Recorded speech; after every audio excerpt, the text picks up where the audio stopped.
Welcome to our channel. Today we how to uninstall NordVPN app and clear VPN profiles. Easy tutorial step by step clearly. To uninstall the NordVPN app, start by locating the application on your device. If you're using Windows, open the Start menu and navigate to Settings. Click on Apps or Apps and Features.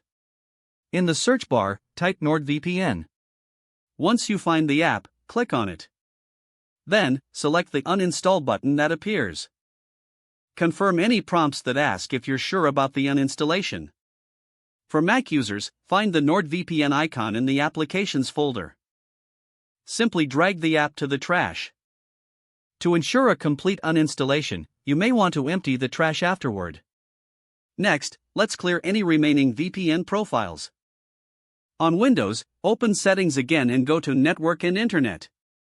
Select VPN from the side menu. You will see a list of VPN connections. Click on each NordVPN profile and select Remove. For Mac, go to select the profile and click the minus sign to delete it. After this, restart your device to ensure all changes are applied. Now, you've successfully uninstalled NordVPN and cleared all VPN profiles. Your device is ready for new applications or VPN setups. If the page does not load, refresh the browser or try again in a private or incognito window. Make sure you are using the correct email address, then retype it carefully to avoid small typos. If your password is not accepted, use the reset option and create a new strong password you can remember. Check your spam folder for verification or security emails, then complete any requested confirmation steps.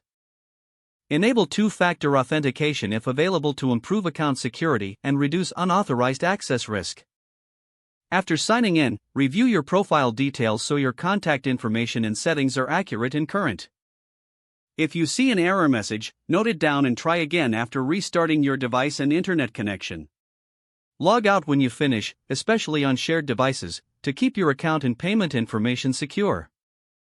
If the page does not load, refresh the browser or try again in a private or incognito window. Make sure you are using the correct email address, then retype it carefully to avoid small typos. If your password is not accepted, use the reset option and create a new strong password you can remember. Check your spam folder for verification or security emails, then complete any requested confirmation steps. Don't forget to like this video and subscribe to our channel for more step-by-step tech guides.